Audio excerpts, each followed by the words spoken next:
So nice to see you on this beautiful June evening here on Guimas Island. I hope it's nice where you are too. Hmm. Well, tonight we take up the fourth realization, and that's the realization around indolence.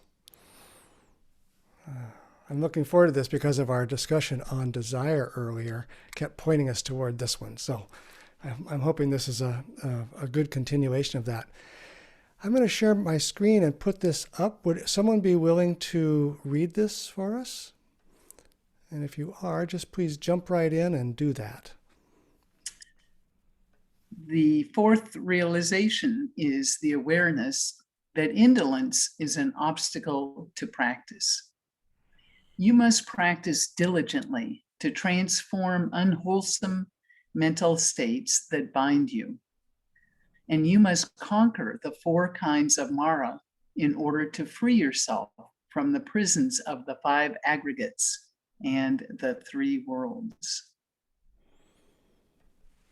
Thank you, Margot.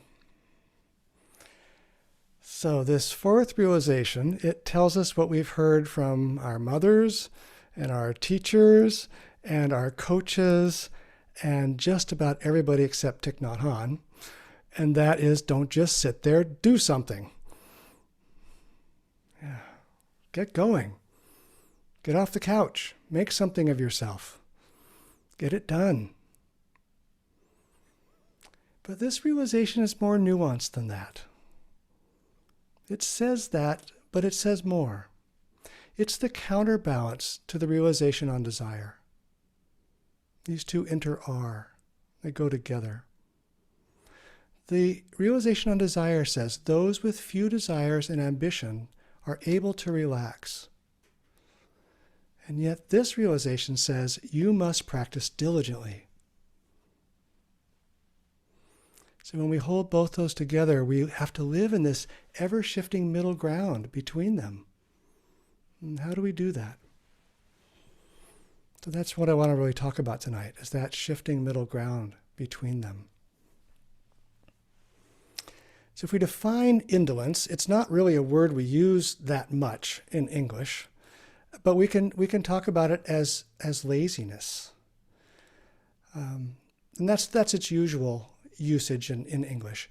But as often is the case in Buddhism and Zen, words have a very specific meaning, and they've been translated from other words that were specific, but we put a general word to it.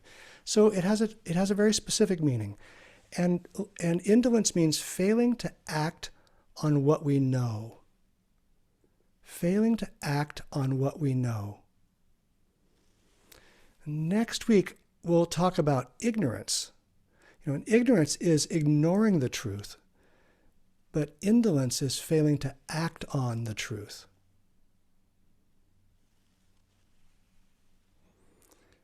So I like to think of this fourth realization as a wake-up call to wake up. A wake-up call to wake up.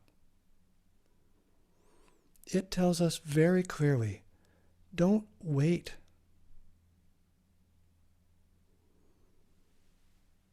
It tells us clearly to practice now. Right now. Not with the next breath, but this one. Not after this Sangha meeting is over, but right now. And it tells us to practice diligently. Diligently. And it tells us if we fail to practice, we will fall prey to the four kinds of Mara, the five aggregates, and the three worlds. So what are these things? I'm going to make the case that it doesn't really matter. Oftentimes when people read this, they're thinking, okay, that's what we really have to go into, the four kinds of Mara and the five aggregates and three worlds.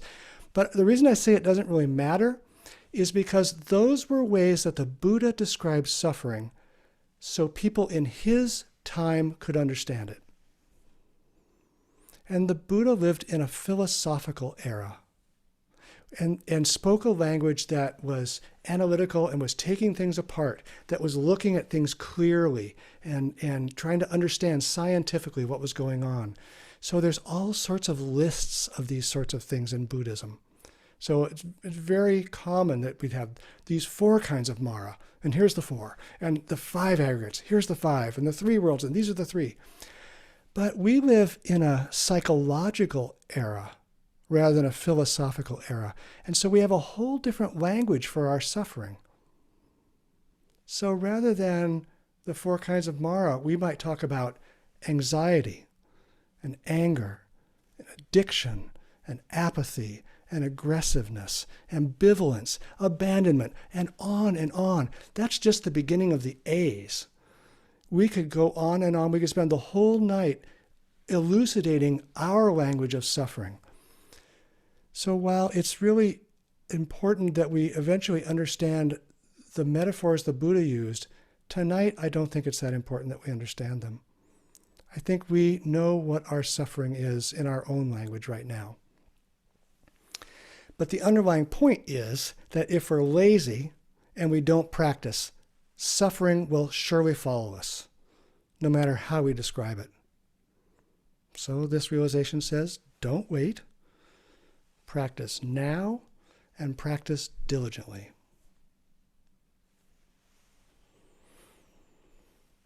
Okay, why should we care? I mean, why don't we just stay in bed and eat bonbons? Why don't we watch Netflix all day long? Why should we care? Well, practice shows us that without the clarity from diligent practice, we'll experience the world as a chaotic river of events. And those events will trigger automatic reactions in our mind and our body and our feelings.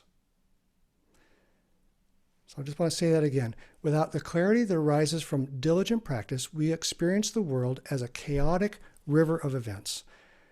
And those events will inevitably trigger reactions from our mind and our body and our feelings. Trigger reactions automatically. And so we become like a machine, or we are like a machine, actually, right now, that automatically responds like this when something happens like that. And, without a diligent practice, we're not free. We're simply at the whim of whatever the river brings by.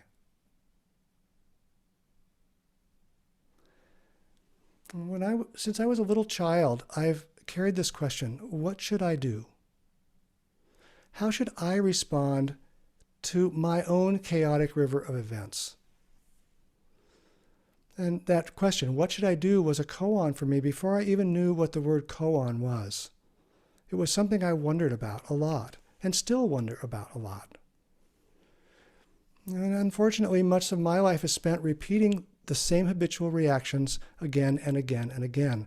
I've been like a machine, simply reacting to this chaotic river of my life. Anybody recognize this? Do you feel like maybe this has been part of your life too? And this is the human experience.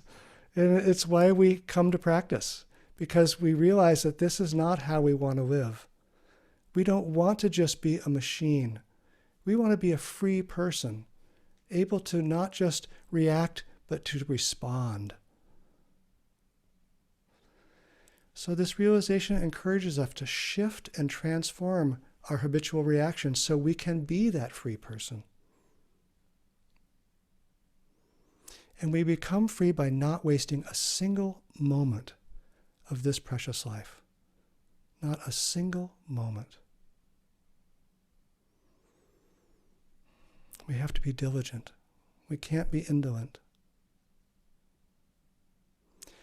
So how is it we go about not wasting a single moment? Well, I want to propose 2 ways. One is by not doing too little, and the other is by not doing too much. Not doing too little and not doing too much. So let's take up not doing too little first, since that's the most obvious interpretation of this realization. The 7th mindfulness training of the Order of Interbeing is dwelling happily in the present moment. And it says, aware that life is available only in the present moment, and that it is possible to live happily in the here and now. I am committed to training myself to live deeply each moment of daily life. I am committed to training myself to live deeply each moment of daily life. Our teacher, Thich Nhat Hanh, who suffered a great deal in his life, wrote that mindfulness training from his own lived experience. He committed his life to living deeply each moment in order to transform his suffering, to transform his ability to respond to the river of events that he was facing. And his life faced enormous challenges. He faced war and destruction and death and loss and exile, among other things. Far more than I think most of us have faced. I mean, certainly not me. I have not faced those kinds of horrific experiences. But Thai knew how to practice so he didn't remain trapped in habitual reactions to the river he was floating in. And he showed us the way to practice from his lived experience.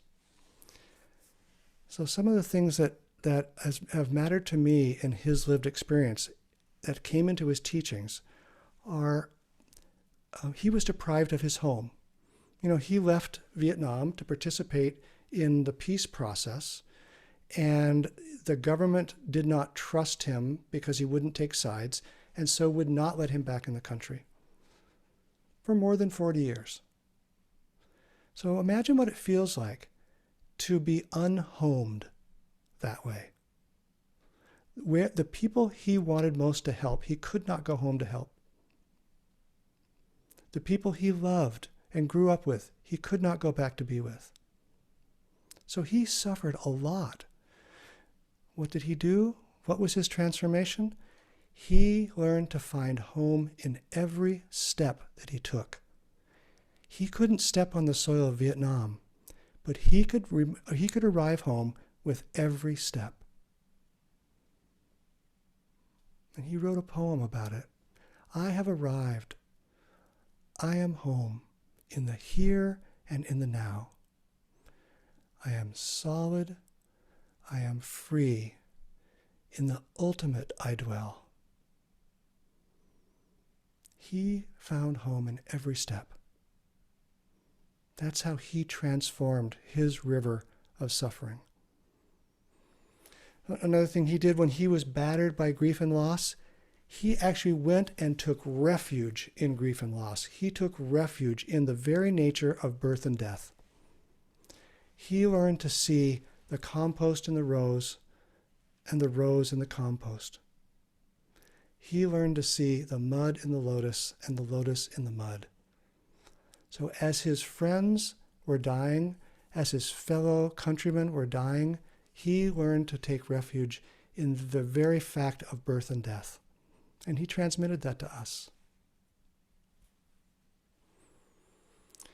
And just one more thing. When he was separated from his Sangha, this was great suffering, to be separated from your Sangha, especially when you're a monastic.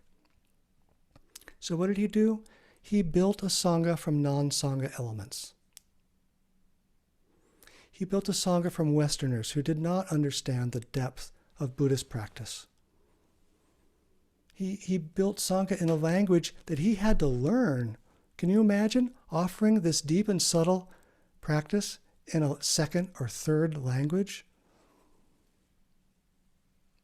He transformed his suffering with diligent practice, so that his many reasons to be angry and to despair, become indolent, maybe even catatonic, were transformed.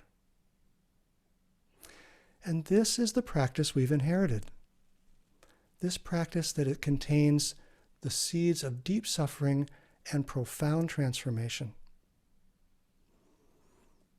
How could we be indolent with this gift? How could we not take this gift deeply to heart and accept it with gratitude and rise to our own practice of diligence?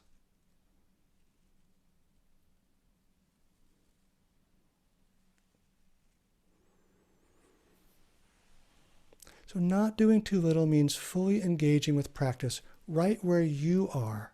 Tai engaged with it where he was, but you need to engage with it where you are. Right where you are on this path, whether you are just stepping into the path or whether you've been on this path for 30 years, right where you are is where you practice diligently. And right where you are in your life circumstances, that's where you practice. It doesn't matter whether your life circumstances are very comfortable or very difficult. It doesn't matter if things aren't exactly as you like. You practice right where you are in your own circumstances. You look at the river that you are in and you vow to transform your understanding of it. So not doing too little means practicing with diligence, but also with joy. This isn't something we gut out and grind out. Not doing too little means living on this knife's edge between indulgent laziness on the one hand and a kind of joyless self-flagellation on the other. Right in that balance. And no one can find that except you. No one can tell you what the right balance is in any moment. That has to come from your own practice.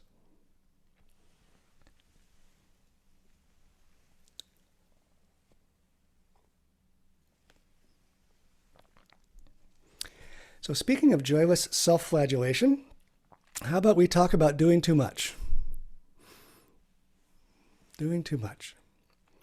So ours is a practice of balance. We practice diligently, and we show up just like you have shown up. Week after week for this practice period, you are practicing diligently. Many of us show up 6 mornings a week to sit together.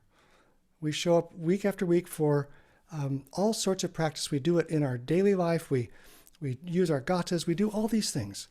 But we also in our practice have lazy days.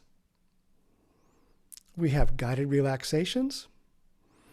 When we're on retreat, we have hours away from the cushion. We don't sit on the cushion all day long. We get up and we go and we feel the sun on our cheeks. So not doing too much has some really deep roots in Zen. This isn't a new concept. It's been taught for a long time. So I want to tell you 2 stories. One is an ancient story, and one is a modern story that point us towards the balance of doing not too much here. So the first story comes from 8th century China, from one of our Zen ancestors, Mazu. And Mazu was a very eager student. Talk about diligent. He just embodied diligence. He sat hour after hour in meditation and expended far more effort than any of his fellow monks. And one day, his teacher saw him meditating outside his hermitage and said, "I see that you meditate more than anyone else. Why?" And Mazu answered, "I want to become a Buddha." So his teacher bent down and picked up a broken roof tile and a stone and began rubbing the two together. And Mazu watched him for a while, and then he said, "Master, what are you doing?" The master said, "I'm polishing this tile in order to make a mirror." "But how can you make a mirror by polishing a tile?" The master said, "How can you make a Buddha by practicing meditation?" So I see some smiles, and I see some, Okay, well, you're in good company, because poor Mazu didn't get it either. So he had to ask a follow-up question.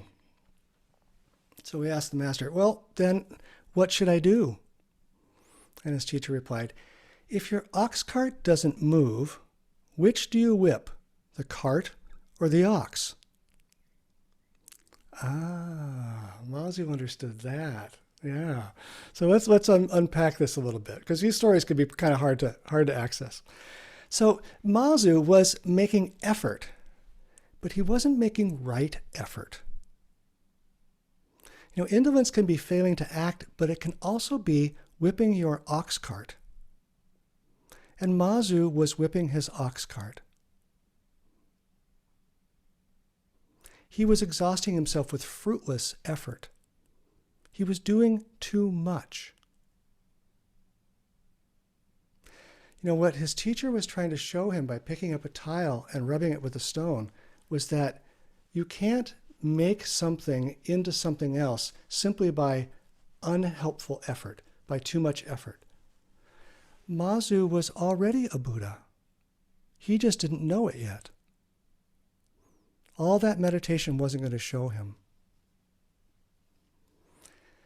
But you don't have to worry about poor old Mazu. You know, he, as with many Zen stories, this story ends by, and Mazu woke up. Mazu woke up, and he saw that he was already a Buddha. And he saw that he'd been trying to polish his roof tile into a mirror, and that he had been whipping his ox cart. And he went on to be a great teacher. A great teacher. Lots of stories about Mazu. Really fun stories. So that was an ancient story, but let's talk about a modern story. So this happened at the tragic events of 9/11. So at that time, Thai and the monastic community were on a teaching tour in California. And the planes crashed into the World Trade Center towers. And some of the senior monastics went to Thai and said, I think we need to come out with a statement. The world is suffering greatly, and the world really needs your wisdom. And Thai's response to them was, no, we're going to go to the beach. And so the next day, the whole monastic sangha went to the beach, and they enjoyed themselves. They rested.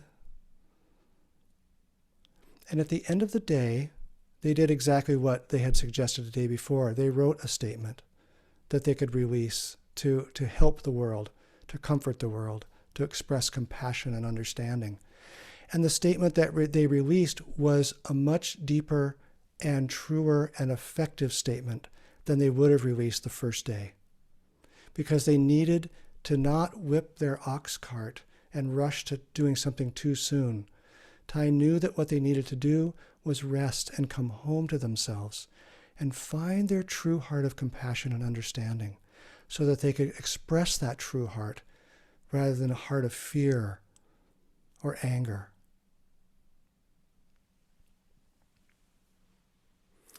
So this realization points us towards right effort. And right effort and mindfulness inter-are. Right effort arises when we observe mindfully. It just naturally arises. We know what to do because we've seen clearly. And that's what mindfulness is, it's seeing clearly. And then mindfulness itself is an expression of right effort. Mindfulness practice is that balance between doing too much and too little. So when we stop and pay attention to what's going on, we can be confident that we're not whipping our ox cart. Because we know what is effective action as opposed to just action. We don't have to worry that we're polishing the tile with a stone and trying to make a mirror that will never appear. When we come home to our true self, to our deepest core, we find that the whole world will guide us in this right effort. The whole world will guide us. The whole world will show us when to work and when to rest. It will tell us when we need to give and when we need to receive. It will hold us in awareness of the cycles of growth and decay and birth and death so that our action will find its right place within a larger whole.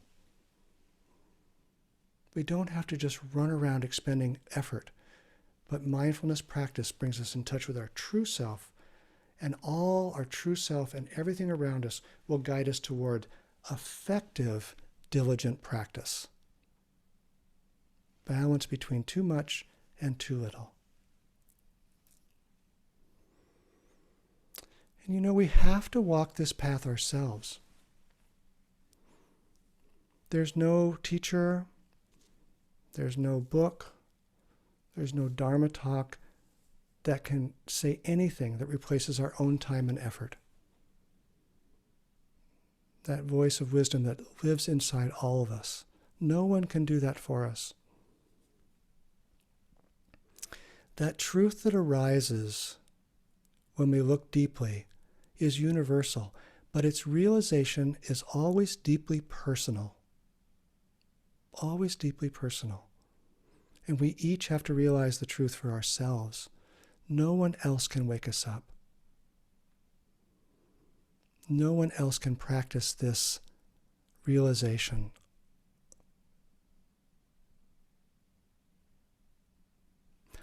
So, pick up your whip, but don't whip your ox cart. Pick up your whip, but don't whip your ox cart.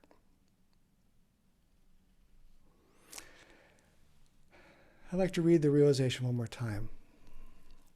The fourth realization is the awareness that indolence is an obstacle to practice. You must practice diligently to transform unwholesome mental states that bind you. And you must conquer the 4 kinds of Mara in order to free yourself from the prisons of the 5 aggregates and the 3 worlds.